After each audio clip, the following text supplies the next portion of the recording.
నమస్కారం. Career guidance కార్యక్రమానికి స్వాగతం. ఈనాటి కార్యక్రమంలో సుస్థిరాభివృద్ధి సూచికలు, అంతర్జాతీయ సంబంధాలు అనే అంశం గురించి వివరించడానికి ఈరోజు మన స్టూడియోకి విచ్చేశారు విద్యారంగ నిపుణులు డాక్టర్ టీవీఎస్ రమేష్ గారు. మరి రమేష్ గారితో మాట్లాడి మరిన్ని సమాచారం తెలుసుకుందాం. రమేష్ గారు నమస్తే సార్. నమస్తే సార్. ఈరోజు మనము సుస్థిరాభివృద్ధి సూచికలు, అంతర్జాతీయ సంబంధాలు అనే అంశం గురించి మాట్లాడుకుంటున్నాం. అసలు ఈ ప్రపంచ మానవాళి సంక్షేమానికి, అభివృద్ధికి సంబంధం ఉంది అంటారు కదా సార్, అది ఎంతవరకు కరెక్ట్ అంటారు? అవునమ్మా. ఇవాళ ప్రపంచవ్యాప్తంగా ఉన్నటువంటి పరిణామాలని పరిశీలించి చూసినప్పుడు మానవాళి యొక్క సంక్షేమం అన్నది ఒక ప్రధానమైనటువంటి అంశంగా కనిపిస్తుంది. అంటే ప్రపంచవ్యాప్తంగా ఉన్నటువంటి మానవాళంతా కూడా ఇవాళ మన గ్లోబ్ మీద, అంటే భూగోళం మీద దాదాపు 804 కోట్ల పైచిలుకు జనాభా నివసిస్తూ ఉన్నారు. భారతదేశం లాంటి దేశాన్ని చూసినట్లయితే 142 కోట్ల జనాభాతో మనం ముందు స్థానంలో ఉన్నాం. చైనా మన వెనక స్థానంలో కనిపిస్తోంది.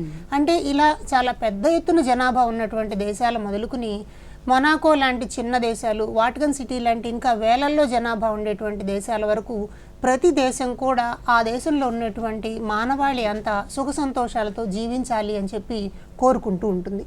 కాబట్టి ఇలా నడవాలి అని అంటే మానవాళి సంక్షేమాన్ని ఆశించటము, మనుషులకు ఉన్నటువంటి హక్కులను పరిరక్షించటము, మనుషులకు కావలసినటువంటి ప్రధానమైన అంశాలు మనం 2-3 చెప్పుకుంటాం. వాటిల్లో ఉండడానికి నివాసం ఒకటి ఉండాలి, అలాగే తగిన ఆహారం ఉండాలి, విద్యా వసతి సౌకర్యాలు, ఆరోగ్యము, ఈ 4 ప్రధానమైనటువంటి అంశాలుగా చెప్తాం.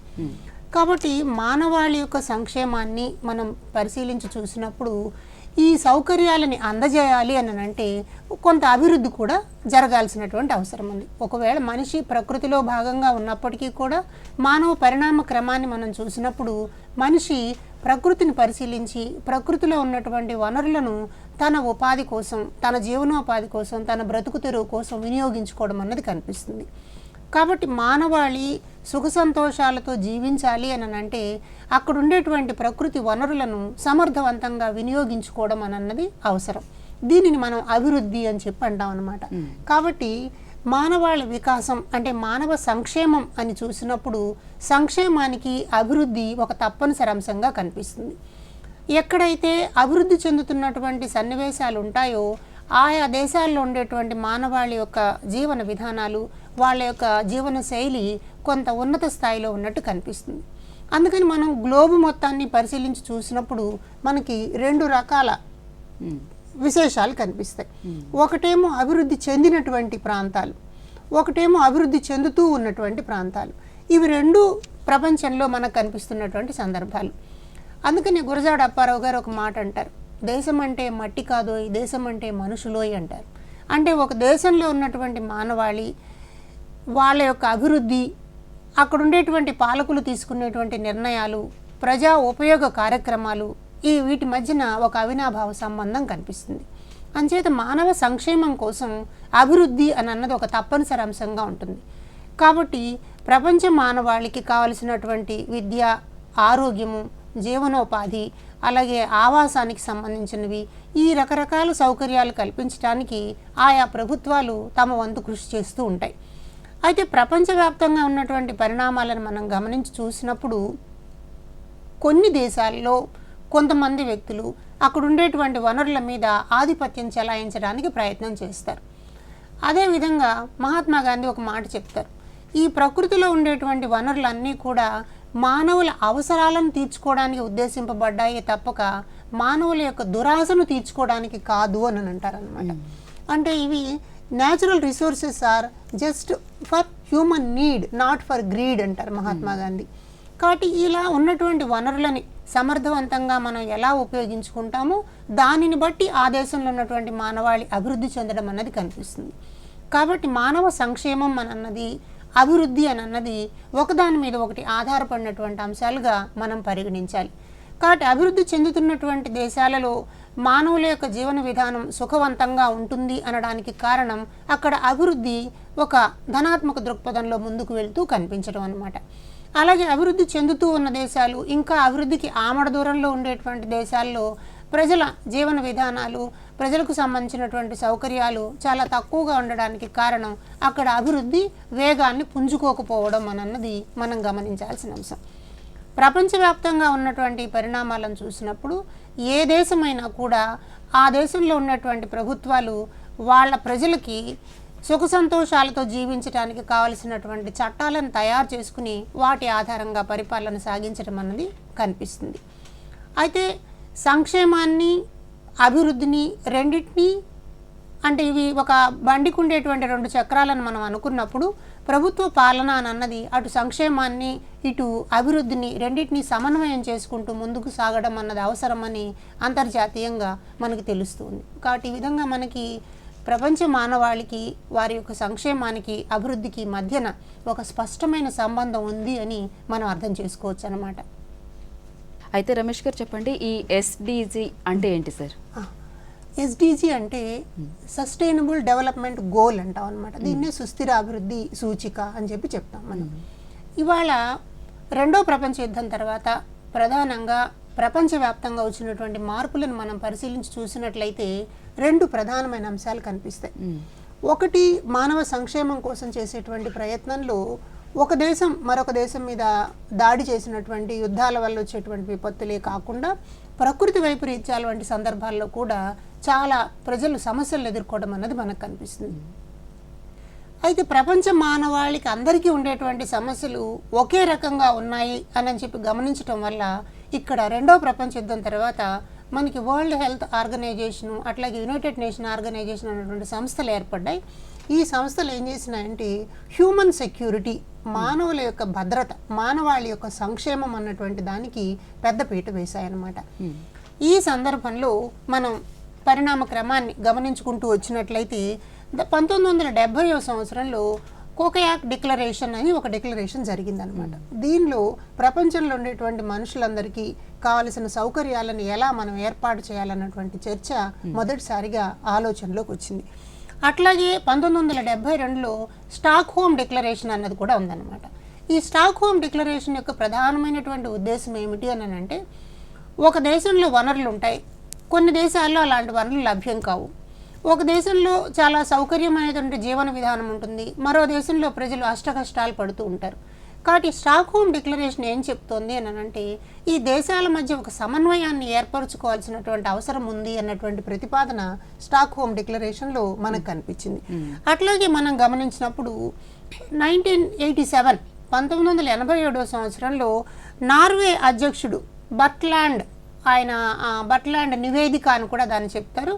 ఈ బర్ట్లాండ్ నివేదికలో మనకి ప్రధానంగా కనిపిస్తున్నటువంటి అంశం ఏమిటి అంటే, ప్రపంచం అంతా కూడా అవర్ కామన్ ఫ్యూచర్ అంటాడనమాట ఆయన. ఈ బర్ట్లాండ్ నివేదికలో అవర్ కామన్ ఫ్యూచర్, మన ప్రపంచ మానవాళి అందరి కూడా ఒక లక్ష్యాన్ని పెట్టుకుని అందరి సంక్షేమం కోసం మనం పనిచేయాలన్నటువంటిది కనిపిస్తుంది. ఈ బర్ట్లాండ్ నివేదికలో కూడా ఒక దేశం మరొక దేశానికి వివిధ సందర్భాల్లో సహాయ సహకారాలు అందించుకోవడం ద్వారా అందరం అభివృద్ధి చెందడానికి అవకాశం వస్తుంది అన్నటువంటి ప్రతిపాదన మనకు అక్కడ కనిపిస్తుంది. ఆ తర్వాత మనం గమనించి చూస్తే 1992లో ఇది చాలా ప్రధానమైనటువంటి మార్పు అన్నమాట. దీన్ని రియో సదస్సు అంటాం, రియోలో జరిగింది. ఈ సదస్సులో కూడా ప్రపంచ మానవాళి ఎదుర్కొనేటువంటి సమస్యల్ని దృష్టిలో పెట్టుకుని ఈ సమస్యలు ఏమేమి ఉన్నాయన్న దాన్ని వాళ్ళు ఒక జాబితాలాగా తయారు చేశారు. వీటిలో ప్రధానంగా కనిపించింది ఏమిటంటే ఆకలి, హంగర్, పేదరికం. ఈ పేదరికం అన్నటువంటిది మిగిలిన అన్ని సమస్యలకు కారణమని రియో సదస్సులో ఒక తీర్మానం చేశారు.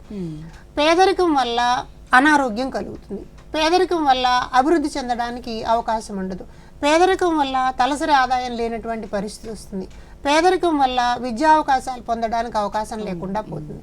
కాబట్టి ఈ పేదరికాన్ని మనం ఎలాగైనా సరే ప్రపంచవ్యాప్తంగా ఉన్నటువంటి ప్రజల నుంచి తొలగించి వాళ్ళకి సహాయం అందించాలన్నటువంటి అభిప్రాయం రియో సదస్సులో మొదలైందనమాట. ఆ తర్వాత 2000 సంవత్సరంలో ఒక పెద్ద ప్రతిపాదన ప్రపంచవ్యాప్తంగా ఉన్న దేశాలన్నీ కలిసి తీసుకున్నాయి. దాన్ని మనం మిలీనియం డెవలప్మెంట్ గోల్స్ అంటాం అనమాట.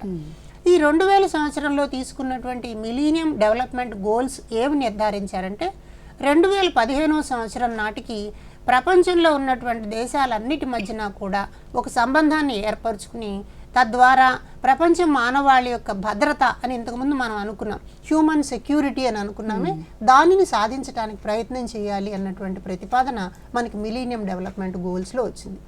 వీళ్ళు ఒక 5-6 అంశాలకి ప్రాధాన్యతనిచ్చారు. వాళ్ళు మొట్టమొదటి అంశం ఏమన్నారంటే ఫ్రీడమ్ అన్నారన్నమాట.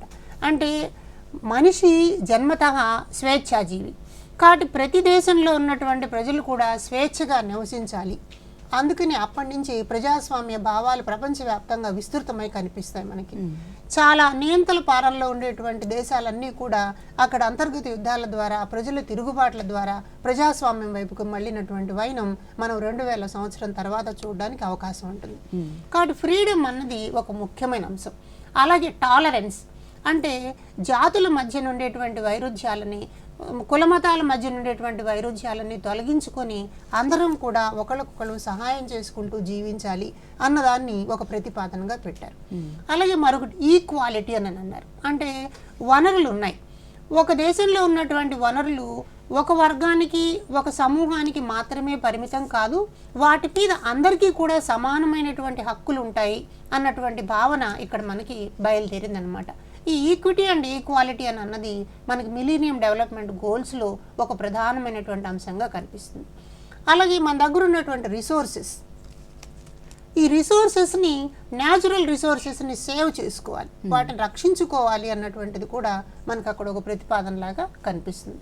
కాబట్టి మిలీనియం డెవలప్మెంట్ గోల్స్ అన్నీ కూడా ఉన్నటువంటి వనరులను సమర్థవంతంగా వినియోగించుకోవడం ద్వారా, ఒక దేశానికి కావలసినటువంటి అవసరాలని మరొక దేశం సమకూర్చడం ద్వారా దేశాల మధ్యన ఒక సుహృద్భావ వాతావరణం ఏర్పడి వసుధైక కుటుంబం అంటాం అన్నమాట దీన్ని, యూనివర్సల్ బ్రదర్హుడ్.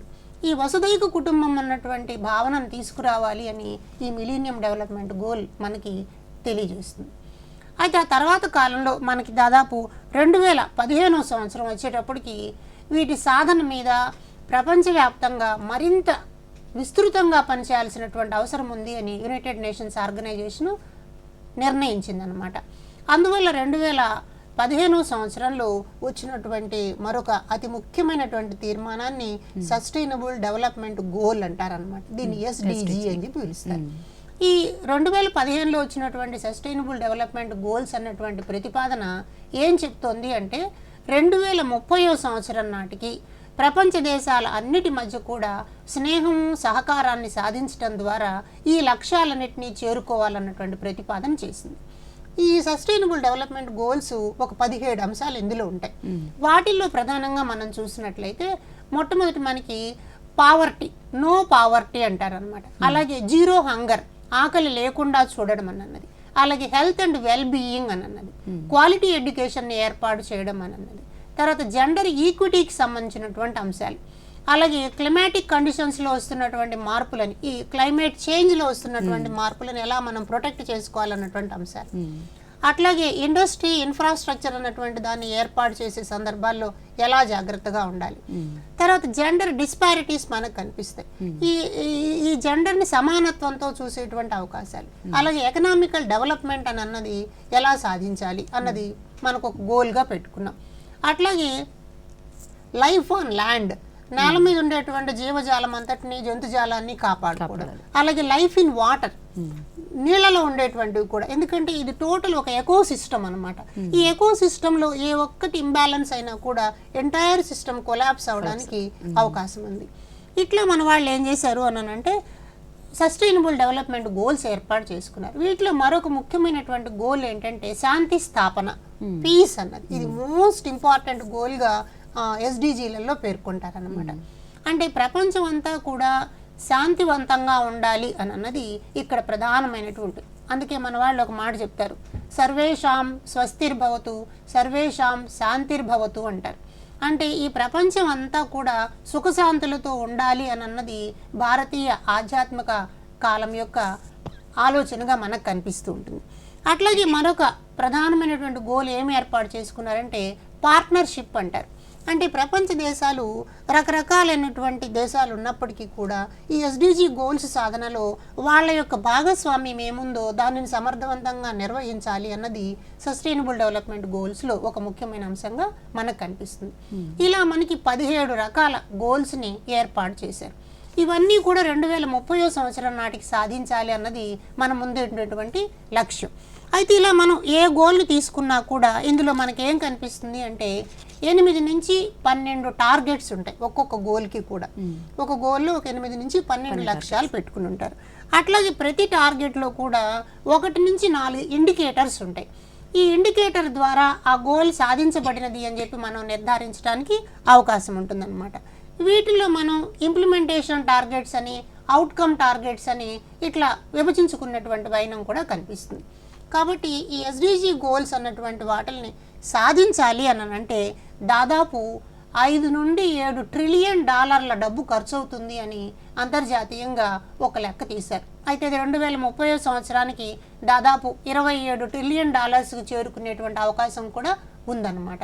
అంటే ఇంత పెద్ద మొత్తంలో డబ్బులను ఖర్చు చేయడం ద్వారా అనుకున్నటువంటి లక్ష్యాలను సాధించాలన్నటువంటి ప్రతిపాదన ఈ సస్టైనబుల్ డెవలప్మెంట్ గోల్స్లో జరిగింది. ఈ ప్రతిపాదన మీద యునైటెడ్ నేషన్స్ ఆర్గనైజేషన్ చేసినటువంటి ప్రతిపాదనని ప్రపంచవ్యాప్తంగా 195 దేశాలు ఆమోదించాయి. వాటిలో ఇండియా కూడా ఒకటన్నమాట. అందుకని భారతదేశంలో కూడా సుస్థిరాభివృద్ధి సూచికల్ని సాధించటానికి, దానిని అమలు చేయడానికి అంతర్జాతీయ వేదిక మీద మనం ప్రమాణం చేశాం. కాబట్టి మన దేశంలో కూడా అలాంటి కార్యరంగం అన్నది జరుగుతుందన్నమాట. కాబట్టి ఒక దేశం యొక్క స్థితి ఎలా ఉంది, దాని ప్రస్తుతం ఉన్నటువంటి స్థితిని గమనించుకొని ఇక్కడి నుంచి ఉన్నత స్థితిలోకి తీసుకెళ్ళడానికి ఈ సుస్థిరాభివృద్ధి సూచికలు అని అన్నవి మనకు ప్రధానంగా కనిపిస్తాయి. అయితే దీని యొక్క అవసరం, ఆవశ్యకత అన్నది 2వ ప్రపంచ యుద్ధం తర్వాత ప్రారంభమైనప్పటికీ కూడా కోవిడ్ తర్వాత దీని యొక్క అవసరం చాలా పెద్ద ఎత్తున కనిపించింది. మనందరం గమనించాం. ప్రపంచవ్యాప్తంగా కోవిడ్ వచ్చినప్పుడు ఈ కోవిడ్ సమయంలో ప్రపంచం అంతా కూడా లాక్డౌన్ విధించడం అన్నది జరిగింది. ఈ లాక్డౌన్ విధించినప్పుడు చాలామంది ఉద్యోగాలు, ఉపాధులని కోల్పోయారు. ప్రధానంగా వలస కార్మికులు, అలాగే అసంఘటిత రంగంలో పనిచేస్తున్నటువంటి వాళ్ళు ఎలాంటి ఉపాధి లేకపోవడం వల్ల చాలా కోల్పోయారు. అందుకని యునైటెడ్ నేషన్ ఆర్గనైజేషన్ ఒక లెక్కలో ఏం చెప్పారు అని అంటే, ఇలాగే లాక్డౌన్ కొనసాగితే దాదాపు 275 మిలియన్ల మంది ప్రజలు చనిపోయే అవకాశం ఉంది అని అన్నారు. అంటే కోవిడ్ వైరస్ కన్నా కూడా ఆకలితో చనిపోవడం అన్నది చాలా ప్రమాదం జరిగేటువంటి అంశం అని అక్కడ ఒక ప్రతిపాదన వచ్చింది. అందుకని కోవిడ్ కాలంలో దీని యొక్క అవసరం, అంటే ఈ సుస్థిరాభివృద్ధి సూచికలు సాధించాల్సినటువంటి అవసరం, దేశాల మధ్య ఇచ్చిపుచ్చుకోవాల్సినటువంటి అవసరం చాలా పెద్ద ఎత్తున కనిపించింది. అందుకని దీన్ని మన వాళ్ళు ఏమన్నారు అంటే, ఆ సమయాన్ని గమనించి చూసినప్పుడు మోస్ట్ వల్నరబుల్ సెక్షన్ ఎవరైనా ఉన్నారు అంటే వాళ్ళు మహిళలు. ఈ పిల్లలు, మహిళలు చాలా పెద్ద ఎత్తున కోవిడ్ కాలంలో విపత్తుకు గురయ్యేటువంటి పరిస్థితులు వచ్చాయి. అంటే ఉపాధి అవకాశాలు లేకపోవడం, సరైనటువంటి ఆహారం లేకపోవడం, తద్వారా ఎనిమిక్గా మారిపోవడంతో పాటు గృహహింస అన్నది పెద్ద ఎత్తున వచ్చింది. ఈ డొమెస్టిక్ వైలెన్స్ అన్నది చాలా ఎక్కువగా ఉమెన్ మీద ప్రభావం చూపించింది అనమాట. అందుకని ఎస్డిజి ఏమంటోంది అని అంటే, జెండర్ ఈక్విటీ అని అన్నది జెండర్ మీద చాలా విస్తృతంగా పనిచేయాల్సినటువంటి అవసరం ఉంది అని చెప్పి చెప్తారు. అందుకని మన వాళ్ళు ఒక మాట ఇక్కడ అంటున్నారు అనమాట, there is a pandemic in pandemic situation అని అన్నారు. అంటే మహిళల పట్ల చాలా పెద్ద ఎత్తున ఇక్కడ జెండర్ వివక్ష ద్వారా మహిళలకు చాలా నష్టం జరుగుతోంది. కాబట్టి ఈ కోవిడ్ పాండమిక్ అన్నది మహిళల పాండమిక్కు దారి తీసింది అని చెప్పి చెప్పారనమాట. అట్లాగే మరొక ప్రధానమైనటువంటి అంశం ఏమిటి అని అంటే, ఇక్కడ దీనిని సాధించడం కోసం కొన్ని రకాలైనటువంటి సూచనలు మన ముందుకు వచ్చాయి.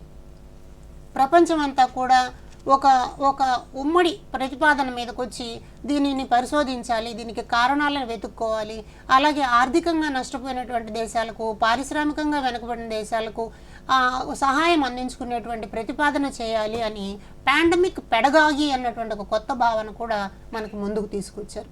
కాబట్టి ఇవన్నీ మనం పరిశీలించి చూసినప్పుడు ఈ మిలీనియం డెవలప్మెంట్ గోల్స్ సాధన తర్వాత మనకి తయారైనటువంటి సస్టైనబుల్ డెవలప్మెంట్ గోల్స్ అనేవి ఏవే ఉన్నాయో వీటిని సాధించడం కోసం ప్రపంచమంతా కూడా కలిసికట్టుగా పనిచేయాల్సినటువంటి అవసరం ఉన్నది అని ఇక్కడ కనిపిస్తుంది.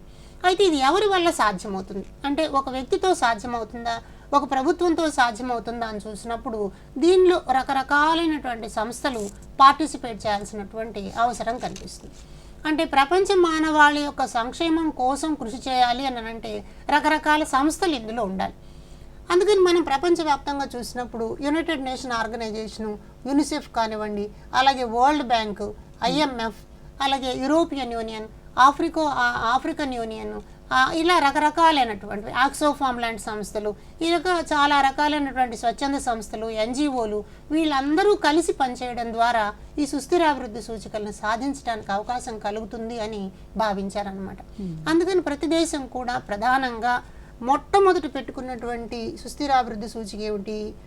పేదరికం. ఈ పేదరికాన్ని నిర్మూలించినట్లయితే మిగిలిన 16 సూచికల్ని సాధించడానికి అవకాశం కలుగుతుంది అని మోస్ట్ ప్రయారిటీ పేదరికానికి ఇచ్చారు. అందుకని మనం గమనిస్తే ఇక్కడ గ్లోబల్ హంగర్ ఇండెక్స్ అని ఒకటి ఉందన్నమాట. ప్రపంచవ్యాప్తంగా ఉన్నటువంటి ఆకలి పరిణామాలు ఎలా ఉంటాయన్న దాని మీద యుఎన్ఓ వాళ్ళు ఒక సర్వే చేశారు. దీనిని గ్లోబల్ హంగర్ ఇండెక్స్ అంటాం. ఈ గ్లోబల్ హంగర్ ఇండెక్స్ చూసినప్పుడు భారతదేశం 107వ స్థానంలో కనిపిస్తుంది. ఇది దాదాపు 121 దేశాల్లో ఈ సర్వేలు జరిగినాయి. 107వ స్థానంలో మనం కనిపిస్తాం. అంటే అభివృద్ధి చెందినటువంటి దేశాల్లో ప్రజలకు కావలసినటువంటి ఆహారాన్ని కొనుక్కోగలిగిన అవకాశాలు ఉన్నాయి, కానీ చాలా చోట్ల ఆకలికి ప్రజలు అల్లాడిపోయేటువంటి పరిస్థితి ఉందన్నమాట. అందుకని WHO ఒక మాట ఏం చెప్తుంది అని అంటే, a person does not have physical and financial capacity to buy sufficient food అంటారనమాట. అంటే ఒక మనిషికి తనకి కావలసిన ఆహారాన్ని కొనుక్కోవడానికి కావలసిన ఆర్థిక స్తోమత ఉందా అన్నటువంటి దానిని బట్టి మనం పేదరికాన్ని డిఫైన్ చేస్తాం.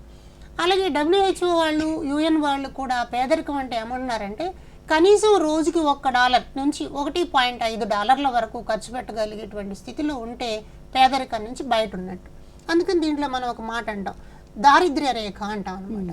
ప్రపంచవ్యాప్తంగా ఈ దారిద్ర్య రేఖకు దిగువన ఉండేటువంటి వాళ్ళ సంఖ్య దాదాపు 265 మిలియన్ల పైచిలుకుంది అని చెప్పి ఒక లెక్క ఉందన్నమాట. కాబట్టి పేదరికాన్ని తొలగించాలి అని అంటే ప్రధానంగా ఇక్కడ కలిగించాల్సిన అంశాలు 2 ఉన్నాయి. ఒకటేమో ఆహారానికి సంబంధించిన అంశం, రెండవది ఆరోగ్యానికి సంబంధించిన అంశం. ఇవి 2 డామినేటెడ్ ఏరియాస్, ఆహారము, ఆరోగ్యం. ఆహారాన్ని కలిగించినప్పుడు ఆటోమేటిక్గా ఆరోగ్యం వస్తుంది. ఎప్పుడైతే ఆరోగ్యం వస్తుందో ప్రజలు ఉత్పాదక రంగంలో పాల్గొనగలుగుతారు. ఉత్పాదక రంగంలోకి రాగలిగిన తర్వాత వాళ్ళ ఫైనాన్షియల్ స్టేటస్ పెరుగుతుంది. ఫైనాన్షియల్ స్టేటస్ పెరిగింది అంటే దేశం యొక్క తలసరి ఆదాయం పెరుగుతుంది. తలసరి ఆదాయం పెరిగింది అంటే ప్రజల కొనుగోలు శక్తి పెరుగుతుంది. కొనుగోలు శక్తి పెరిగింది అని అంటే మనం ఈ హంగర్ ఇండెక్స్లో పైకి ఎదగడానికి అవకాశం వస్తుంది. కాబట్టి ఇవన్నీ ఒకదానికి ఒకటి సంబంధం కలిగినటువంటి అంశాలుగా గమనించి మనకి సస్టైనబుల్ డెవలప్మెంట్ గోల్స్ అన్నటువంటి సాధించడానికి ఒక ప్రయత్నం అనేది జరుగుతోందన్నమాట. Sir, okay sir. అయితే ఈ సుస్థిర అభివృద్ధి సూచికల సాధనలో ఈ అంతర్జాతీయ సంబంధాలు అన్నవి ఎలా తోడ్పడతాయి సార్? మంచి ప్రశ్న అమ్మా. సుస్థిరాభివృద్ధి సూచికల్ని సాధించాలి అని అనుకున్నప్పుడు అది ఏ ఒక్క దేశం కూడా తనకై తానే సాధించడానికి అవకాశం లేదన్నమాట. ఉదాహరణకి భారతదేశాన్ని తీసుకున్నా అనుకోండి. భారతదేశం తీసుకున్నప్పుడు క్లైమేట్ చేంజ్ ఉంది, పర్యావరణంలో వస్తున్నటువంటి మార్పులు, ఓజోన్ పొరకు ఏర్పడుతున్నటువంటి రంధ్రాలు, భూగోళం యొక్క ఉష్ణోగ్రత పెరగడం, సముద్రాల యొక్క మట్టాలు పెరగడం, ఇలాంటి పరిణామాలు ఉన్నప్పుడు వాటిని కేవలం భారతదేశం ఒక్కటే సాధించడానికి అవకాశం లేదు. కాబట్టి ప్రపంచ దేశాల మధ్య అంతా కూడా ఒక అవగాహన కలగడం అన్నది అవసరం. కాబట్టి సుస్థిరాభివృద్ధి సూచికలకి అంతర్జాతీయ సంబంధాలకి మధ్యన ఒక ప్రత్యేకమైనటువంటి బాండ్ ఏర్పరచుకోవాల్సినటువంటి అవసరం కనిపిస్తుంది. అందుకని UN సెక్రటరీ జనరల్ ఆంటోనియో గ్యూటెరస్ ఒక మాట అంటారు, సుస్థిరాభివృద్ధిని సాధించాలి అని అంటే ప్రజల మధ్య ఒక సుహృద్భావ వాతావరణాన్ని ఏర్పరచాలి అని అంటే ప్రభుత్వాలు ముందుకు రావాలి అని అంటారు. కాబట్టి అభివృద్ధి చెందినటువంటి దేశాలు నాయకత్వం వహించి పేదరికంలో ఉండేటువంటి దేశాలకి సహకారం అందించడం ద్వారా అక్కడ కావలసినటువంటి విద్యాపరమైనటువంటి అవకాశాలని, ఉపాధిపరమైనటువంటి అవకాశాలను కల్పించడానికి ప్రోత్సహించడం ద్వారా మనం ప్రపంచ దేశాల మధ్యన ఒక సంబంధాన్ని సాధించడానికి అవకాశం ఉంటుంది అని చెప్పి పేర్కొంటున్నారు. ఇక్కడ మనకి సస్టైనబుల్ డెవలప్మెంట్ గోల్స్లో ఒక గోల్, మనకి 17th గోల్ ఒకటి కనిపిస్తుంది. దాన్ని రీవైటలైజేషన్ ఆఫ్ గ్లోబల్ పార్ట్నర్షిప్ అంటారు. ఈ గ్లోబల్ పార్ట్నర్షిప్ అనే పదంలోనే కనిపిస్తుంది. అంటే ప్రపంచం అంతా కూడా తమ తమ పాత్రను నిర్వర్తించేటువంటి ప్రయత్నం చేయాలి. ఇందాక మనం ఒక మాట అనుకున్నాం, ప్రపంచవ్యాప్తంగా ఉండేటువంటి హంగర్ ఇండెక్స్ అని. ఈ హంగర్ ఇండెక్స్ని తగ్గించాలి అని అంటే కొన్ని దేశాలు నిరంతరం కరువుతో అల్లాడుతూ ఉంటాయి. ఉదాహరణకి సోమాలియాను చూసాం అనుకోండి, ఆకలి కేకలు పెద్ద ఎత్తున కనిపిస్తాయి. అలా మన దేశాన్ని చూసినా కూడా కొన్ని ప్రాంతాల్లో కరువుతో తాండవించేటువంటి ప్రదేశాలు కొన్ని ఉన్నాయి. కొన్ని చోట్ల ఆహార ఉత్పత్తులు పెద్ద ఎత్తున పెరుగుతాయి. అందుకని ప్రభుత్వం ఏం చేస్తుంది, దేశంలో ఉండే ప్రజలందరికీ కూడా ఆహారాన్ని అందించడం కోసం ప్రత్యేకమైన చట్టాలను తీసుకొస్తుంది. మన దేశంలో అయితే ఆహార భద్రత చట్టం అని ఒకటి ఉందన్నమాట. దానిని పోషణ అభియాన్ అన్న పేరుతో పిల్లలకు కూడా ఆహారాన్ని అందించేటువంటి ప్రయత్నం చేస్తారు. అలాగే అన్నపూర్ణ పథకం అని ఒకటి ఉంది. అలాగే రకరకాల కేంద్ర ప్రభుత్వం అయితే దాదాపు 135 రకాల పథకాల ద్వారా ప్రజలందరికీ సంక్షేమం కోసం రకరకాల కార్యక్రమాలను తీసుకొస్తుంది. ఆరోగ్యం కోసం కార్యక్రమాలు, విద్యాపరమైనటువంటి కార్యక్రమాలు, ఉపాధి కల్పించేటువంటి కార్యక్రమాలు, కరువులు ఇలాంటివి వచ్చినప్పుడు సహకారం అందించే కార్యక్రమాలు, రైతులకు ఆధునిక వ్యవసాయ పరికరాలను ఉపయోగించుకుని వ్యవసాయం చేయడానికి పనికొచ్చే కార్యక్రమాలు, ఇట్లా వివిధ రకాల పథకాలను ప్రవేశపెట్టడం ద్వారా మనం సుస్థిరాభివృద్ధిని సాధించడానికి ఎట్లయితే ప్రయత్నం చేస్తున్నామో దీనికి కావలసినటువంటి సాంకేతికతని, దీనికి కావలసినటువంటి ప్రయోగాలని, దీనికి కావలసినటువంటి కెపాసిటీ డెవలప్మెంట్ అంటాం అనమాట. ఆ శిక్షణల్ని ఒక దేశం మరొక దేశానికి అందించడం ద్వారా మాత్రమే సుస్థిరాభివృద్ధిని సాధించడానికి వీలవుతుందన్నారు. కాబట్టి ఎస్డిజి గోల్స్ సాధించాలి అంటే తప్పనిసరిగా అంతర్జాతీయ సంబంధాలు సమిష్టిగా కలిసి పనిచేయాల్సినటువంటి అవసరం కనిపిస్తుంది. కాబట్టి ఇక్కడ వనరులు అనన్నా ఉన్నాయి మన దగ్గర. ఉన్నటువంటి వనరులని అవసరం మేరకు అవసరమైనటువంటి సందర్భాల్లో వాడుకోవడంలో ఒక విజ్ఞత, విచక్షణ అన్నది అవసరం అవుతుంది. అయితే పారిశ్రామిక విప్లవం వచ్చిన తర్వాత వనరుల దోపిడీ అన్నది కూడా పెద్ద ఎత్తున జరుగుతుంది. ఉదాహరణకి ఆయిల్ ఉంది. ఆయిల్ కొన్ని దేశాల్లో లభిస్తుంది. కాబట్టి ఆయిల్ ఎక్కడైతే ఉందో ఆయా దేశాల మీద ఆధిపత్యం చెలాయించడానికి అగ్రరాజ్యాలు ప్రయత్నం చేస్తూ ఉంటాయి. తద్వారా యుద్ధాలకు దారితీసేటువంటి పరిస్థితులు ఉన్నాయి. అలాగే దురాక్రమణలు కూడా మనకు కనిపిస్తున్నాయి. ఇవాళ కాలంలో మనం చూసినట్లయితే ప్రపంచవ్యాప్తంగా ఉక్రెయిన్ మీద రష్యా యుద్ధం చేయడాన్ని, హమాస్ మీద ఇజ్రాయెల్ యుద్ధం చేయడాన్ని మనం గమనిస్తున్నాం. అయితే యుద్ధాల ఫలితాలు ఎలా ఉంటాయి అన్నదాన్ని చూసినప్పుడు ఇవన్నీ కూడా ఎస్డిజి గోల్స్ యొక్క ఆవశ్యకతను తెలియజేస్తూ ఉన్నాయి. ఒకసారి యుద్ధం సంభవించింది అని అంటే ఆ ప్రదేశంలో ఉన్నటువంటి ప్రజలు కొన్ని సంవత్సరాల పాటు, కొన్ని దశాబ్దాల పాటు అనారోగ్యానికి గురయ్యేటువంటి పరిస్థితులు వస్తాయి. మనం జపాన్లో అలాంటి స్థితిని చూసాం. రెండో ప్రపంచ యుద్ధం తర్వాత అక్కడ అణుబాంబు వచ్చినప్పుడు హిరోషిమా, నాగసాకి నగరాలు తిరిగి కోలుకోవడానికి ఎంతో సమయం పట్టింది. ఇవాళకి కూడా రేడియో ధార్మికత వల్ల అనారోగ్యం పాలవుతున్నటువంటి వైనం మనకు కనిపిస్తుంది. అలాగే కరువులు, భూకంపాలు ఇలాంటివి వచ్చినప్పుడు కూడా అక్కడ నష్టపోయేటువంటి ప్రజలకు సహకారం అందించాలంటే ఒక దేశం మరొక దేశానికి సహాయం చేయాల్సినటువంటి అవసరం ఉంది. అంటే ఇక్కడ సహాయం ఏ రకంగా ఉండాలి? ఆర్థికపరమైనటువంటి సహాయం ఒకటే అందిస్తే సరిపోతుందా అన్నప్పుడు అలా కాదు. అక్కడ ఉండేటువంటి ప్రజల సంస్కృతి ఎలా ఉంది, సంప్రదాయం ఎలా ఉంది, ఆచార వ్యవహారాలు ఎలా ఉన్నాయి, అక్కడ వనరులు ఎలా ఉన్నాయి, ఆ వనరులను వాళ్ళు సరైనటువంటి క్రమంలో ఉపయోగించుకోవడానికి కావలసిన నైపుణ్య శిక్షణ ఇవ్వడం అన్నది అవసరం. అందుకని ఇవాళ కాలంలో మీరు వినుంటారు స్కిల్ డెవలప్మెంట్ అంటారు. ఎక్కడైతే నైపుణ్యాలను అభివృద్ధి చేయడానికి సహకారం అందించడం జరుగుతుందో అక్కడ వాళ్ళు వేగంగా జీవనోపాధిని పెంపొందించుకోవడానికి, తద్వారా సుస్థిరాభివృద్ధి సూచికల్లో మొదటి 2 అంశాలని, హంగర్ని అలాగే ఇక్కడ పేదరికాన్ని తొలగించడానికి అవకాశం వస్తుంది.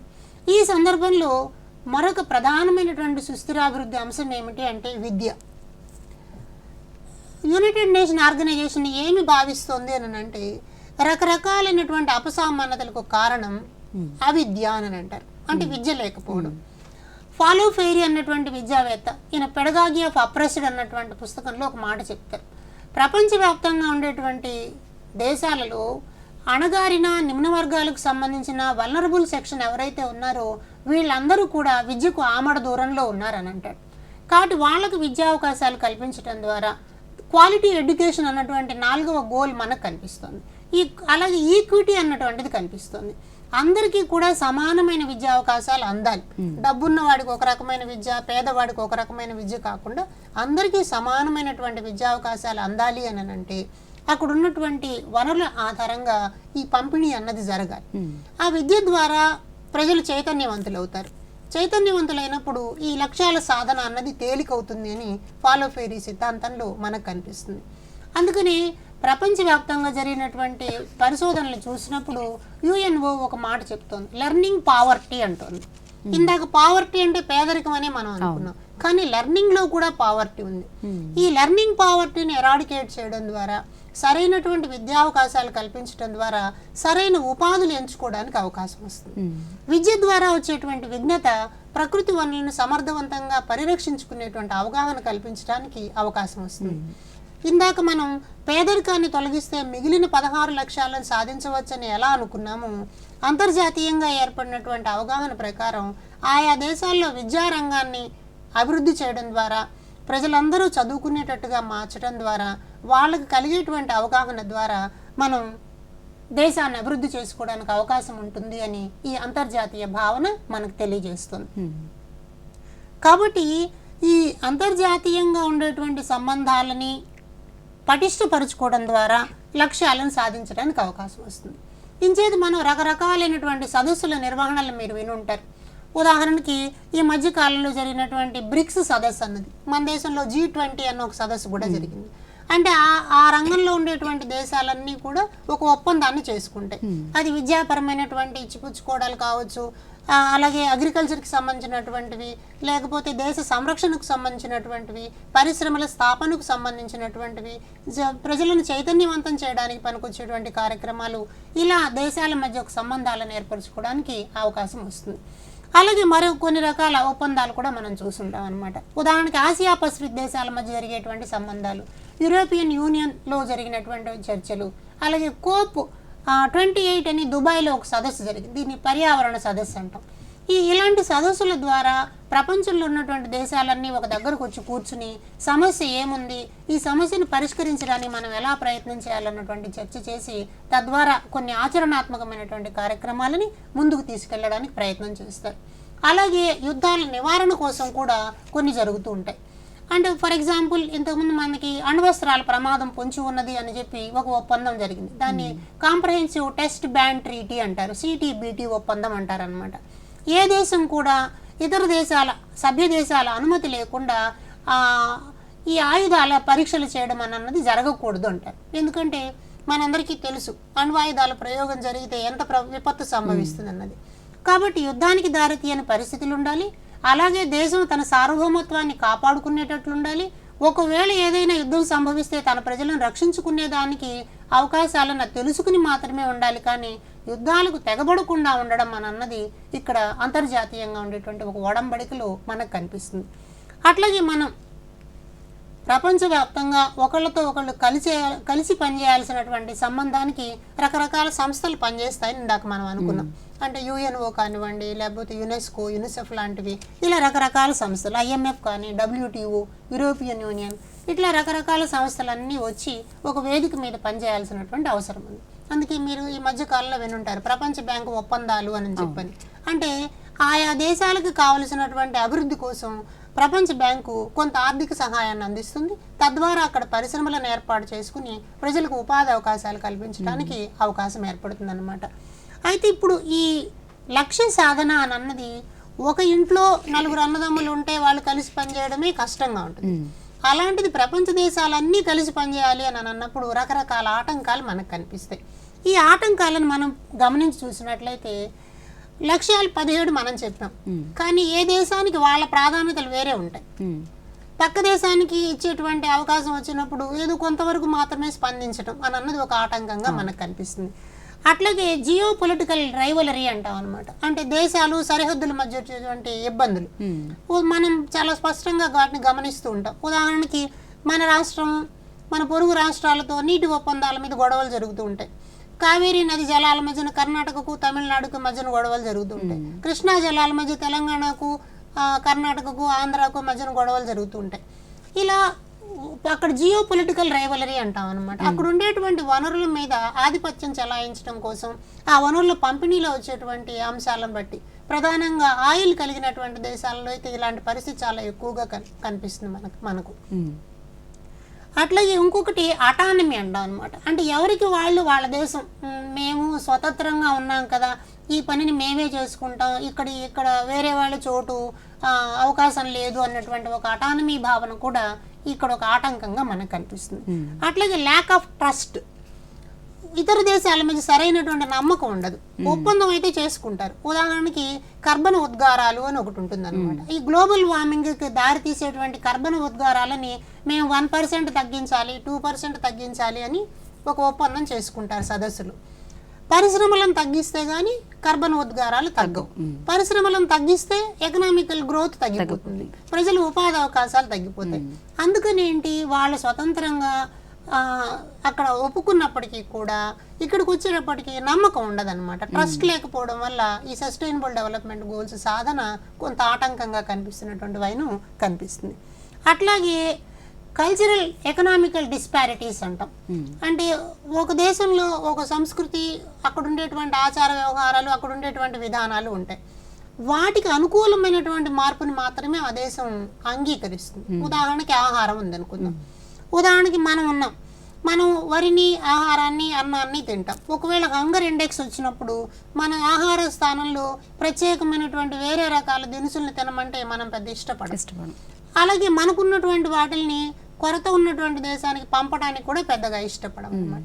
ఈ కల్చరల్ ఇష్యూస్ చాలా ఉంటాయి. అన్నిటికంటే ప్రధానంగా ఈ లక్ష్య సాధనలో కనిపించేటువంటి ఒక సమస్య ఏమిటంటే డెఫిసిట్ ఆఫ్ లీడర్షిప్ అంటాం. అంటే సరైనటువంటి నాయకుడు ఒకడు ఉండాలి, ప్రపంచానికి ఒక పెద్దన్న ఉండాలి. మనం అనుకుంటూ ఉంటాం ప్రపంచవ్యాప్తంగా అమెరికా లాంటి దేశాలు పెద్దన్న పాత్రను పోషిస్తూ ఉన్నాయని. అయితే సుస్థిరాభివృద్ధి సూచికల సాధనకు పెద్దన్న పాత్రను పోషిస్తున్నాయా, ప్రపంచవ్యాప్తంగా ఉండేటువంటి వనరుల మీద ఆధిపత్యం చెలాయించడానికి పెద్దన్న పాత్ర పోషిస్తున్నాయా అన్నది ఆలోచించాల్సినటువంటి అవసరం అన్నమాట. అట్లాగే మరికొన్ని రకాల ఆటంకాల్లో కనిపించేవి టెర్రరిజం, యుద్ధాలు, ఇవి కూడా మనకి ప్రధానమైనటువంటి ఆటంకంలాగా కనిపిస్తూ ఉంటాయి.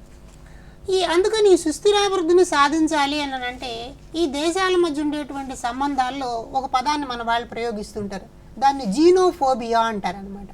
అంటే ఒక దేశం వాళ్ళకి వేరే దేశస్తులు అంటే ఒక భయం ఉండడం. ఉదాహరణకి రేసిజం అన్న మాట మీరు వినుంటారు. భారతీయులను చూసినట్లయితే ఇప్పుడు ప్రపంచవ్యాప్తంగా టెక్నాలజీ రంగంలో, కంప్యూటర్ రంగంలో ఏ దేశానికి వెళ్ళినా సరే భారతీయులు అక్కడ సాంకేతిక నిపుణుల్లాగా కనిపిస్తారు. ఇప్పుడు ఫర్ ఎగ్జాంపుల్ అమెరికాలో మనం చూసినట్లయితే అమెరికాలో భారతీయుల మీద చాలా పెద్ద ఎత్తున తిరుగుబాటు అన్నది కనిపిస్తుంది. ఎందుకని, మీరు వచ్చి మా ఉద్యోగాలన్నీ తీసేసుకుంటున్నారు. దీన్ని జీనోఫోబియా అంటారనమాట.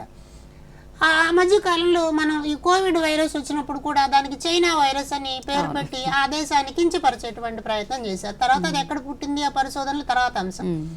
అంటే ఒక్కొక్క దేశాన్ని మరొక దేశం ఏం చేస్తుంది అంటే ఏదో ఒక రకంగా డీగ్రేడ్ చేయడానికి ప్రయత్నం చేస్తుంది. ఇలాంటి రకాల ప్రమాదాలు కూడా మనం సుస్థిరాభివృద్ధి సూచికకు ఆటంకాలుగా కనిపిస్తున్నాయని యునైటెడ్ నేషన్ ఆర్గనైజేషన్ పేర్కొంటూ ఉందన్నమాట. అయితే ఇక్కడ కొన్ని ప్రధానంగా గమనించాల్సిన అంశం ఏమిటంటే ఈ సుస్థిరాభివృద్ధి సూచికలకి ప్రపంచవ్యాప్తంగా ఉండేటువంటి అంగీకారంతో పాటు ఆయా దేశాలు అమలు చేస్తున్నటువంటి చట్టాలు, న్యాయము, ఇవి కూడా చాలా ప్రధానమైనటువంటి పాత్ర పోషిస్తాయి అన్నమాట. ఉదాహరణకి భారతదేశం లాంటివి తీసుకున్నాం అనుకోండి. భారతదేశంలో ప్రకృతిని, పర్యావరణాన్ని కాపాడుకోవడం అన్నది ఒక రాజ్యాంగం కల్పించినటువంటి హక్కు. అలాగే మనకి ఆర్టికల్ 21, ఆర్టికల్ 32 వీటిలో ఏమి సూచిస్తున్నారు అని అంటే ప్రభుత్వాలు ప్రజలకు సుఖ సంతోషాలతో కూడిన జీవన విధానాన్ని అందించాల్సినటువంటి బాధ్యత ప్రభుత్వంది అని చెప్పి, అంటే ఆరోగ్యకరమైనటువంటి వాతావరణం ఇవ్వడం, పోషకాహారాన్ని కల్పించడం, ఇవి రెండు కూడా ప్రభుత్వ బాధ్యత అని చెప్పి చెప్తూ ఉన్నాయి. కాబట్టి ఇలాంటి చట్టాలు ఆయా దేశాలు చేసి అమలు చేసుకుంటూ ఉంటాయి. ఉదాహరణకి వెల్లూరు అంటే Tamil Nadu Vellore versus union of India అని ఒక కేసు ఉందన్నమాట. ఈ కేసులో ఒక పబ్లిక్ లిటిగేషన్ పిల్ అనేది వేశారు, పబ్లిక్ ఇంట్రెస్ట్ లిటిగేషన్. ఈ పిల్లో ఏమిటి అంటే అక్కడ నదీ జలాలు కలుషితమైపోతున్నాయి కాబట్టి దానికి ప్రభుత్వం ఏమేమి చర్యలు తీసుకోవాలి అన్నది. అలాగే డూన్ వ్యాలీ కేసు అని ఒకటి ఉందన్నమాట, అది కూడా ఉత్తరప్రదేశ్కి సంబంధించింది. ఈ Doon valley case versus union of India అన్న దాంట్లో కూడా డూన్ వ్యాలీ, డెహ్రాడూన్ వ్యాలీకి వచ్చేటువంటి నష్టాలు, వీటి మీద ప్రభుత్వం తీసుకోవాల్సినటువంటి చర్యల మీద కూడా సుప్రీంకోర్టు కొన్ని సూచనలు చేసింది. అట్లాగే నర్మదా బచావో ఆందోళన సందర్భంలో కూడా సుప్రీంకోర్టు కొన్ని సూచనలు చేసింది. అలాగే శ్రీరామ్ ఫుడ్ అండ్ ఇండస్ట్రీస్ అని ఉన్నాయన్నమాట. ఈ ఇండస్ట్రీస్లో ఒకసారి ఓలియం గ్యాస్ రిలీజ్ అయింది. అలాగే భోపాల్ గ్యాస్ దుర్ఘటన అంటాం. ఇలాంటి గ్యాస్ దుర్ఘటనలు, ఇలాంటి సందర్భాల్లో కూడా కేంద్ర ప్రభుత్వాలకి, రాష్ట్ర ప్రభుత్వాలకి సుప్రీంకోర్టు తప్పనిసరిగా కొన్ని నిర్దిష్టమైనటువంటి చర్యలు తీసుకోవాలన్నటువంటి సూచనలు ఈ చట్టాల ద్వారా కనిపిస్తున్నాయి. కాబట్టి సుస్థిరాభివృద్ధి సూచికలు అని అన్నవి ఏ దేశానికి ఆ దేశం తన అంతర్గత నిర్ణయాల ద్వారా, అంతర్గతంగా చట్టాలను ఏర్పాటు చేసుకోవడం ద్వారా, అంతర్గతంగా న్యాయపరమైనటువంటి సూత్రాలను పాటించడం ద్వారా సుస్థిరాభివృద్ధి సూచికల్ని సాధించడానికి ప్రయత్నం చేయాలి అని అంతర్జాతీయ సంబంధాల వేదిక అన్నది తెలియజేస్తూ ఉందన్నమాట. ఓకే రమేష్ గారు, అయితే ఈ సుస్థిర అభివృద్ధి సూచికలకు సాలిడారిటీకి మధ్య ఉన్న సంబంధం ఏంటి సార్? ఓకే, సాలిడారిటీ అన్నటువంటి పదం సంఘీభావం అన్న అర్థంలో మనం చూసుకోవచ్చు అనమాట. అంటే ఒకళ్ళకొకళ్ళు సహాయం చేసుకోవడం. సుస్థిరాభివృద్ధి సూచిక సాధన అని అన్నదే తప్పనిసరిగా ఇతరులతో కలిసి సాధించాల్సినటువంటి అంశంగా మనకు కనిపిస్తుంది. అంచేత సాలిడారిటీ అని అన్నది చాలా ఇంపార్టెంట్. యునైటెడ్ నేషన్ ఆర్గనైజేషన్ 2005 సంవత్సరంలో సాలిడారిటీ అన్నటువంటి ఒక భావనను తీసుకొచ్చింది.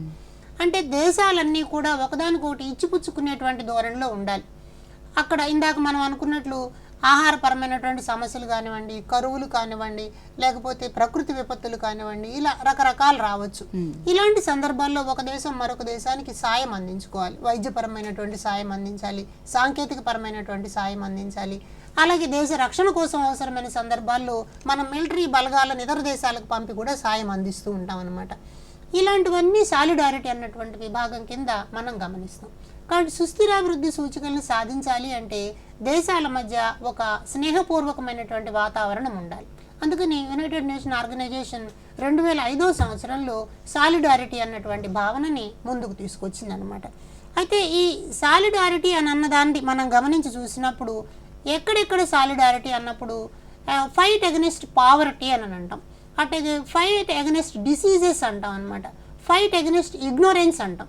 అంటే విద్య కలిగించేటువంటి సందర్భాలు ఇవన్నీ కూడా ఉండాలి. కాబట్టి సాలిడారిటీ అన్నది ఒక ముఖ్యమైనటువంటి అంశంలాగా కనిపిస్తుంది.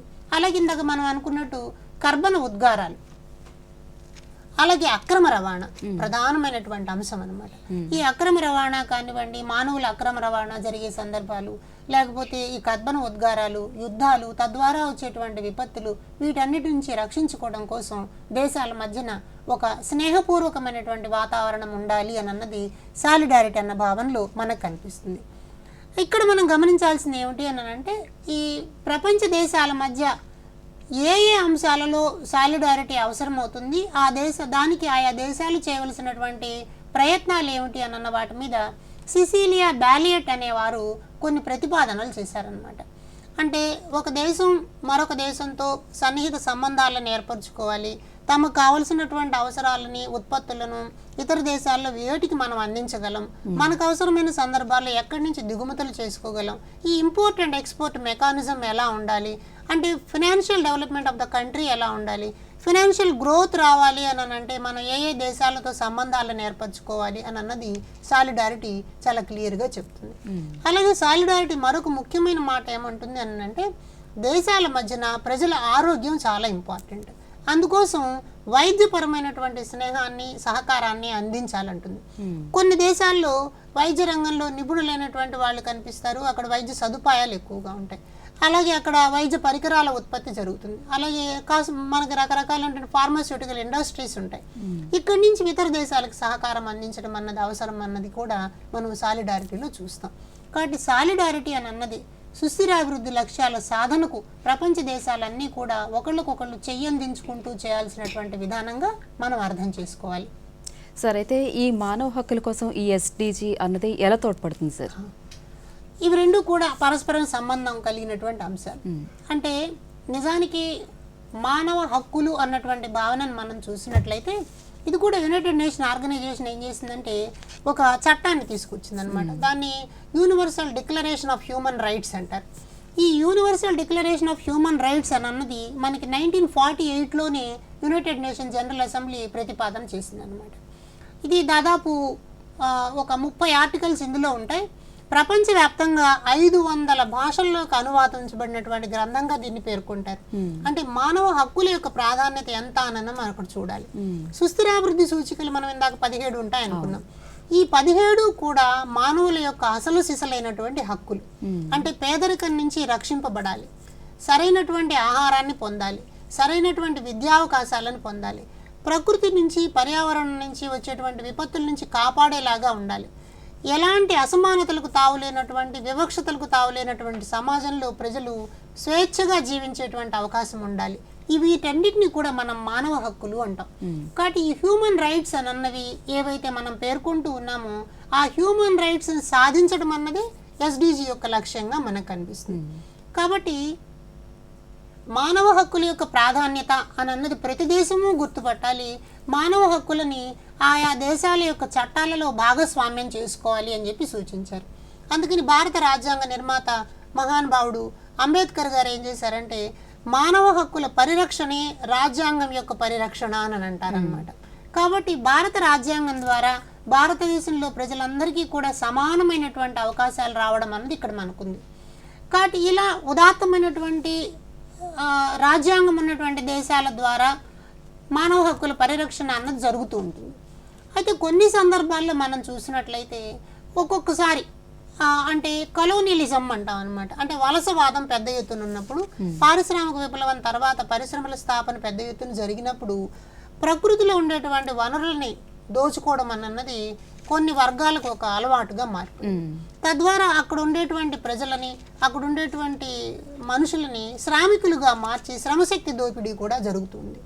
అంటే సస్టైనబుల్ డెవలప్మెంట్ గోల్స్లో ఒక లక్ష్యం ఉంది, decent work and economical development అంటారనమాట. అంటే పనిచేసేటువంటి పని వ్యక్తి యొక్క గౌరవానికి భంగం కలిగించనిదిగా ఉండాలి అని అంటారు. వ్యక్తి గౌరవానికి భంగం కలిగించని రీతిలో అక్కడ వాళ్ళు పనిచేయడానికి అవకాశం ఉండాలి.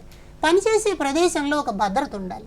మీరు గృహ నిర్మాణ కార్మికులు ఈ మధ్య కాలంలో మీరు గమనించారు, భూగర్భంలో గనులను తవ్వుతున్న సందర్భంలో ప్రమాదం జరిగి అక్కడ చిక్కుకుపోయినటువంటి మనుషులు చాలా నైపుణ్యవంతంగా వాళ్ళని బయటకు తీసుకురావడం అనేది మనం గమనించాం. అలాగే అసంఘటిత రంగంలో పనిచేసేటువంటి కార్మికులు ఉంటారు, ప్రధానంగా బాల కార్మికులు. పాపం వాళ్ళు బాల కార్మికులు ఎలాంటి భద్రత లేనటువంటి పరిశ్రమల్లో పనిచేస్తూ ఉంటారు. ఇలాంటి పిల్లలు చిన్నప్పుడే ఊపిరితిత్తుల వ్యాధులకు గురి కావడం, కళ్ళు దెబ్బతినడం లాంటి పరిస్థితులు మనం అక్కడ చూస్తాం. అలాగే అసంఘటిత రంగం, నిర్మాణ రంగంలో పనిచేసేటువంటి వాళ్ళకు కూడా సరైన భద్రత అక్కడ ఉండదు. కాబట్టి ఇలాంటి పనిచేసే ప్రదేశంలో మహిళలను చూసినట్లయితే మహిళలకు చాలా రకాలైనటువంటి సమస్యలు కనిపిస్తాయి. అక్కడ లింగ వివక్ష ఒకటే కాకుండా మహిళల మీద జరిగేటువంటి దురాగతాలను కూడా మనం పరిగణనలోకి తీసుకోవాల్సిన అవసరం ఉందన్నమాట. కాబట్టి ఈ అంశాలన్నీ దృష్టిలో ఉంచుకున్నప్పుడు మానవ హక్కులకు సాధన, మానవ హక్కులను కాపాడుకోవడానికి ప్రయత్నం, వ్యక్తి యొక్క గౌరవానికి, వ్యక్తి గౌరవానికి భంగం లేకుండా ఉండేలాగా చూసుకోవడం అన్నది సస్టైనబుల్ డెవలప్మెంట్ గోల్స్కి మానవ హక్కులకి మధ్య ఉండేటువంటి సంబంధంగా చూస్తాం. అలాగే మన దేశంలో గమనించి చూసినట్లయితే ఇంతకుముందు తోటి కార్మికులు అనేవాళ్ళు అన్నట్టు, అంటే పారిశుధ్య రంగంలో పనిచేసేటువంటి వాళ్ళు మానవ ఎక్స్క్రీటా మలమూత్రాలను మనుషులతోనే తీసేయించేటువంటి ఒక స్థితి ఉండేది. దాన్ని మన దేశంలో నిరోధించారనమాట. తద్వారా మన దగ్గర సఫాయి కర్మచారి ఆందోళన్, బెజవాడ విల్సన్ అనేటువంటి పెద్ద ఆయన సఫాయి కర్మచారి ఆందోళన అన్న దాన్ని తీసుకొచ్చి ఈ తోటి కార్మిక వ్యవస్థ అన్న దాన్ని రద్దు చేశారనమాట. అంటే కొన్ని పనుల ద్వారా వ్యక్తి గౌరవానికి భంగం ఏర్పడుతుంది కాబట్టి ఆయా పనుల నుంచి వాళ్ళని బయటకు తీసుకొచ్చి వాళ్ళు బ్రతకడానికి కావలసినటువంటి జీవనోపాధి స్థితిగతులను అందించేటువంటి ప్రయత్నం అన్నది నడుస్తుంది. కాబట్టి మానవ హక్కుల పరిరక్షణ కోసం చాలామంది చాలా రకాల ప్రయత్నాలు చేస్తూ మనకు కనిపిస్తాయి. అలాగే కొన్నిసార్లు మానవ హక్కుల కోసం వాళ్ళ రచనల ద్వారా కూడా ముందుకు వచ్చినటువంటి వాళ్ళు ఉన్నారు. మీరు సల్మాన్ రష్దీ పేరు వినుంటారు, తస్లీమా నజరీన్, ఇలాంటి వాళ్ళందరూ కూడా మానవ హక్కుల కోసం ప్రయత్నం చేసినటువంటి వాళ్ళుగా ఉన్నారు. మన తమిళనాడులో పెరుమాళ్ మురుగన్ అన్నటువంటి కవి కూడా మానవ హక్కుల కోసం చాలా పెద్ద ఎత్తున సాహిత్యం ద్వారా కృషి చేసినటువంటి వైనం మనకు కనిపిస్తుంది. కాబట్టి సుస్థిరాభివృద్ధిలో ఉండేటువంటి పేదరికాన్ని తొలగించాలన్నా, లేకపోతే సరైనటువంటి విద్యావకాశాలు కల్పించాలన్నా, సరైనటువంటి ఆరోగ్యకరమైన పరిస్థితులు ఇవ్వాలన్నా, ప్రకృతి పర్యావరణంలో ఏర్పడేటువంటి అపసామాన్యతల నుంచి మనుషులను రక్షించాలన్నా కూడా మానవ హక్కులను దృష్టిలో ఉంచుకుని ప్రభుత్వాలు పనిచేయాల్సినటువంటి అవసరం ఉన్నది అని ఈ సందర్భంగా మనం గుర్తించాలన్నమాట. రమేష్ గారు, అయితే ఈ 2023 సంవత్సరంలో ఒక మానవ హక్కుల కార్యకర్తకు నోబెల్ శాంతి బహుమతి అన్నది ఇవ్వడం జరిగింది కదా సార్, దాని గురించి చెప్పండి సార్. మంచి ప్రశ్న అడిగారమ్మా. మనం ఈ సుస్థిరాభివృద్ధి సూచికలు, అంతర్జాతీయ అవగాహన అన్న విషయాన్ని పరిశీలించే సందర్భంలో మానవ హక్కులు అన్నది కూడా ఒక ప్రధానమైన అంశం. కాబట్టి 2023 సంవత్సరంలో ఒక మానవ హక్కుల కార్యకర్తకు నోబెల్ శాంతి బహుమతి లభించిందనమాట. సాధారణంగా నోబెల్ బహుమతులు అనగానే మనం సైన్స్ అంటే విజ్ఞాన శాస్త్ర రంగాలు, తర్వాత మ్యాథమెటిక్స్, సాహిత్యము ఇలాంటి వాటిలో ఉంటాయని మనందరికీ తెలుసు. అలాగే నోబెల్ శాంతి బహుమతి అన్నది కూడా చాలా ప్రధానమైనటువంటి అంశం. 2023 సంవత్సరానికి సంబంధించినటువంటి నోబెల్ శాంతి బహుమతిని ఇరాన్ దేశానికి చెందినటువంటి నర్గీస్ మొహమ్మదీ అనే ఆవిడకి ఇచ్చారన్నమాట. ఈ నర్గీస్ మొహమ్మదీ ఇరాన్ దేశంలో జంజన్ అనేటువంటి నగరంలో 1972లో జన్మించారు. ఈవిడ ఒక పర్వతారోహకురాలుగా పేరుగాంచారు. అయితే ఆమె ఒక మంచి వార్తాపత్రికల్లో పనిచేసినటువంటి పాత్రికేయురాలుగా కూడా చాలా గొప్ప పేరుంది. ఒక ఇంజనీరింగ్ చదివినటువంటి ఆవిడ. ఈవిడ ఇరాన్ దేశంలో ఉన్నటువంటి పరిస్థితులలో ఒక ప్రధానమైనటువంటి అంశం ఏంటంటే సివిల్ డ్రెస్ కోడ్ అని అక్కడ ఒక చట్టం ఉందన్నమాట. ఈ సివిల్ డ్రెస్ కోడ్ అంటే ముస్లిం సంప్రదాయంలో ఉన్నటువంటి బురకా లాంటిది. ఈ డ్రెస్ కోడ్ వీటి మీద చాలా పోరాటాలు జరుగుతూ ఉన్నాయి అక్కడ. అయితే 1979లో అక్కడ ఇస్లామిక్ విప్లవం వచ్చింది.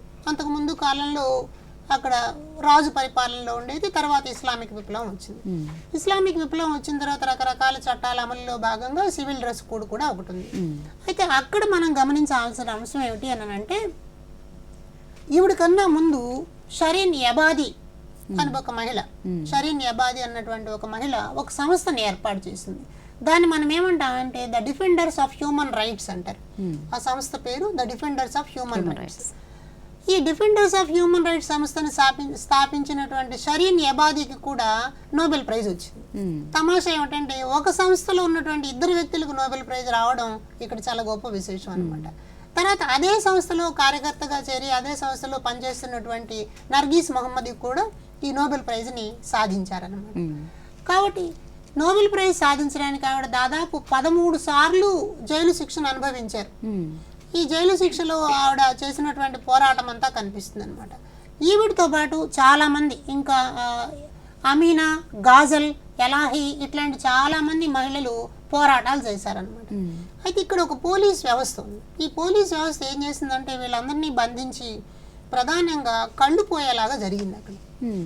ఈ పోరాటాలలో మహిళలకు చాలామందికి ఎక్కువ మంది కళ్ళు పోయాయి. వాళ్ళు అన్నారు, మా చూపు అయితే పోగొట్టారేమో కానీ మేము అడిగేటువంటి కోరికని, మా యొక్క ఆవేశాన్ని, మా యొక్క ఆవేదనని ప్రపంచం తెలుసుకునేలాగా చేశారు అని చెప్పారనమాట. అయితే ఈ నర్గీస్ మహమ్మదీ వీళ్ళందరికీ నాయకత్వం వహించేటువంటి సందర్భంలో ఒక పుస్తకాన్ని రాశారు. దాని పేరు వైట్ టార్చర్.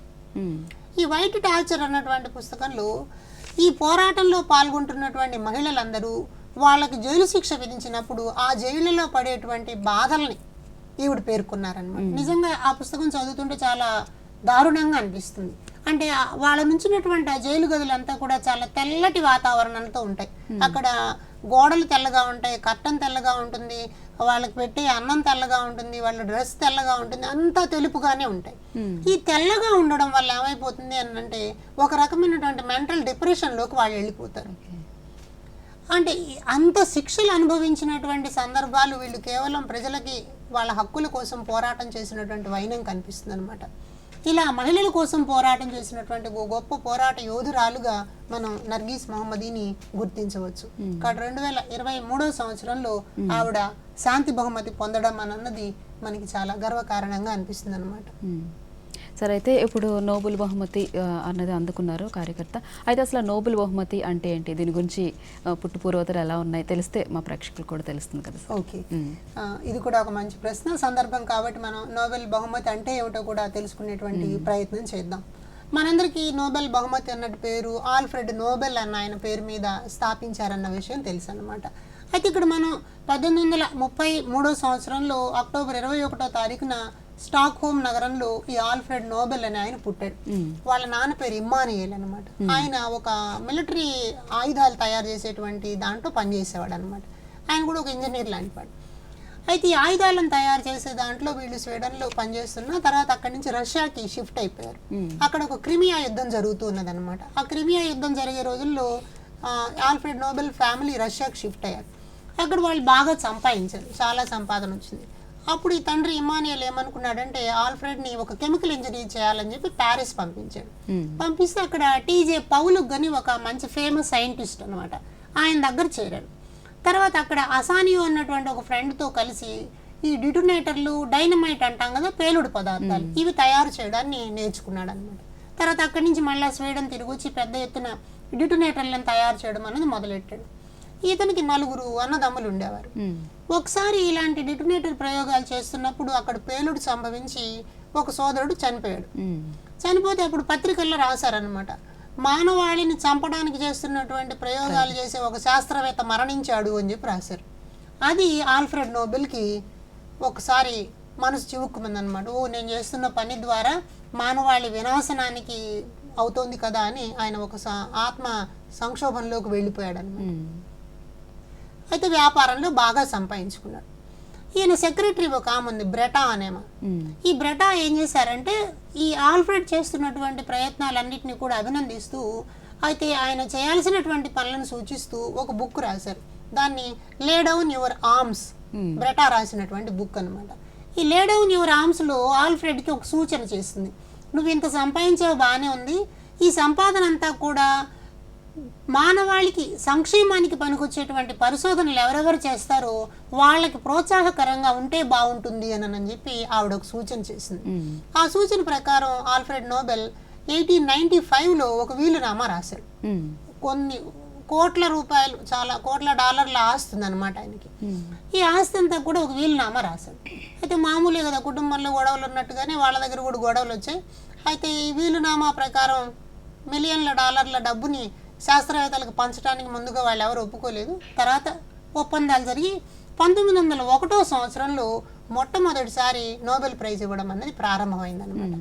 ఈ నోబెల్ ప్రైజుల్లో మనకి గణితము, విజ్ఞాన శాస్త్రాలు, వైద్య శాస్త్రము, అలాగే శాంతి బహుమతి, సాహిత్యంలో బహుమతి ఇలాంటివన్నీ వస్తాయి. ఈ బహుమతులు ఇచ్చేటువంటి దాదాపు ఇప్పటివరకు 935 మంది పైచులకు నోబెల్ బహుమతులు పొందారు. అయితే 1948 సంవత్సరానికి ఒక ప్రత్యేకత ఉంటుందన్నమాట. 1948లో నోబెల్ బహుమతిలో శాంతి బహుమతిని మహాత్మా గాంధీకి ఇవ్వాలి అని చెప్పి ప్రతిపాదన వచ్చింది. అప్పటికి 2-3 సార్లు వచ్చినా కూడా అవకాశం రాలేదు. కానీ 1948లో శాంతి బహుమతి మహాత్మా గాంధీకి ఇవ్వాలనుకున్నారు. అయితే దురదృష్టవశాత్తు ఆ సంవత్సరంలోనే గాంధీ పరమపదించాడు కాబట్టి ఆ సంవత్సరం అసలు శాంతి బహుమతిని ఎవరికి ఇవ్వకుండా ఆపేశారనమాట. అయితే కొంతమంది నోబెల్ ప్రైజ్ని తీసుకోవడానికి కూడా ఇష్టపడని వాళ్ళు ఉన్నారు. జీన్ పాల్ సాత్రే అని ఒక గొప్ప కవి. ఈయనకి సాహిత్యంలో నోబెల్ ప్రైజ్ ఇస్తే, మీ నోబెల్ ప్రైజ్ మాకొద్దు, కారణం అది చాలా హింసాత్మకమైనటువంటి సంపాదన, ఆ డబ్బులు నాకొద్దు అని చెప్పి చెప్పారన్నమాట. మొత్తం మీద మన దేశంలో రవీంద్రనాథ్ ఠాగూర్ మొదలుకుని అమర్త్య సేన్ కానివ్వండి, తర్వాత మదర్ తెరీసా, ఈ మధ్య కాలంలో మలాలా, సత్యార్థి, ఇలాంటి వాళ్ళందరూ కూడా నోబెల్ ప్రైజ్ సాధించడం అనేది మనకు కనిపిస్తుంది. కాబట్టి నోబెల్ ప్రైజ్కి ప్రపంచవ్యాప్తంగా ఒక క్రేజ్ ఉంటుంది. అందులో నోబెల్ శాంతి బహుమతి అంటే చాలా విలువలతో కూడినదిగా కనిపిస్తుంది అనమాట. రమేష్ గారు, అయితే చెప్పండి సార్, అయితే ఎస్డీజీ సాధనలో జరుగుతున్న కృషి గురించి చివరిగా మీరు క్లుప్తంగా వివరిస్తే బాగుంటుంది. తప్పకుండా. సుస్థిరాభివృద్ధి సూచికల సాధన అన్న దానికోసం మన దేశంలో కూడా చాలా పెద్ద ఎత్తున ప్రయత్నాలు జరుగుతున్నాయి. ఇందాకే మనం అనుకున్నట్టు మన కేంద్ర ప్రభుత్వం దాదాపు 135 రకాల పైచిలుకు పథకాల దేశంలో ప్రవేశపెట్టడం ద్వారా సుస్థిరాభివృద్ధి సూచికల సాధన కోసం ప్రయత్నం జరుగుతూ ఉంటుంది. అయితే ఇక్కడ మనం ఒక మాటను గమనించాలి. సాంప్రదాయకంగానే భారతదేశం విశ్వ మానవాళి యొక్క సంక్షేమాన్ని కోరుకుంటుంది. అందుకని మనం ఒక మాట అంటాం, కాళీయ వర్షిత పర్జన్య పృథివీ సస్యశాలిని దేశోయం క్షోభరహితాం సజ్జన సంతు నిర్భయ అంటారు. సకాలంలో వర్షం కురవాలి, ప్రజలందరూ సుఖశాంతులతో జీవించాలి అని అన్నది మన తత్వ చింతన యొక్క అర్థం అనమాట. అంటే విశ్వ మానవాళి సంక్షేమాన్ని, ప్రజలందరూ సుఖ సంతోషాలతో ఉండాలి అని దానికి ఇచ్చిపుచ్చుకునేటువంటి ధోరణి అవసరం అన్నది మన ప్రతిపాదనగా కనిపిస్తుంది. ఇవాళ సస్టైనబుల్ డెవలప్మెంట్ గోల్స్ కూడా అదే కోణంలో మనకు కనిపిస్తాయి. అందుకని ప్రపంచం అంతా కూడా విద్యాపరమైనటువంటి అవకాశాలను పొందడం ద్వారా, వైద్యపరమైనటువంటి అవకాశాలను పొందడం ద్వారా, ఉపాధి అవకాశాలను పొందడం ద్వారా ప్రపంచ మానవాళి సుఖ సంతోషాలతో జీవించడానికి అవకాశం కలుగుతుంది. అయితే ఈ ప్రకృతి వనరులను సమర్థవంతంగా వినియోగించుకున్నప్పుడు, ఒక దేశంలో ఉన్నటువంటి సౌకర్యాలను మరొక దేశానికి సహాయం చేయడానికి ప్రపంచ దేశాలన్నీ ముందుకొచ్చినప్పుడు, యుద్ధాలను నివారించేటువంటి వాతావరణాన్ని ఏర్పాటు చేసుకోవడం ద్వారా, అలాగే ప్రకృతిని, పర్యావరణాన్ని కాపాడుకోవడం ద్వారా, కర్బన ఉద్గారాలను తగ్గించడం ద్వారా సుస్థిరాభివృద్ధి సాధించడానికి అవకాశం వస్తుంది అని మనం భావిస్తూ ఉన్నాం అన్నమాట. ఓకే సార్, ఈరోజు మనము సుస్థిర అభివృద్ధి సూచికలు, అంతర్జాతీయ సంబంధాలు అనే అంశం గురించి చాలా చక్కగా వివరించారు రమేష్ గారు. ధన్యవాదాలు సార్.